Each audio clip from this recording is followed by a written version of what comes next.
ഇതാണ് കേട്ടോ നമ്മുടെ ഇപ്പോഴത്തെ മുറ്റത്തിൻ്റെയും ഗാർഡൻ്റെയൊക്കെ അപ്ഡേറ്റ്.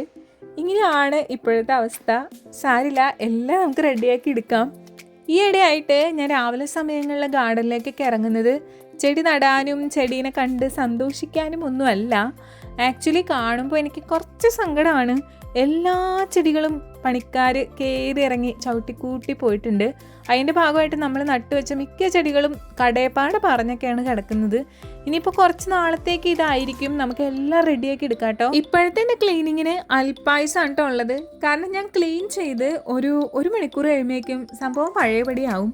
അതുകൊണ്ട് തന്നെ ക്ലീനിങ് ഞാൻ വളരെ ലിമിറ്റഡ് ആയിട്ട് ചെയ്യുന്നുള്ളൂ. ശരിക്കും പറഞ്ഞാൽ ഇപ്പോൾ ചെടി നടലും കാര്യങ്ങളൊക്കെ വളരെ കുറവാണ്. ഞാൻ പൊന്നുംകുടം പോലെ കൊണ്ടു കിടക്കുന്ന എൻ്റെ പീസ് ലില്ലിയുടെ ഇപ്പോഴത്തെ അവസ്ഥ ഇതാണ്. പണിക്കാർ ഇതിൻ്റെ മേളിൽ ചവിട്ടി നിന്നിട്ടാണ് പണി ചെയ്യുക, വേറെ സ്ഥലം ഇല്ല. അതൊക്കെ നമുക്ക് എല്ലാം സെറ്റ് ചെയ്ത് കൊണ്ടുവരാം. അപ്പോൾ എല്ലാവർക്കും ഹാവ് എ നൈസ് ഡേ.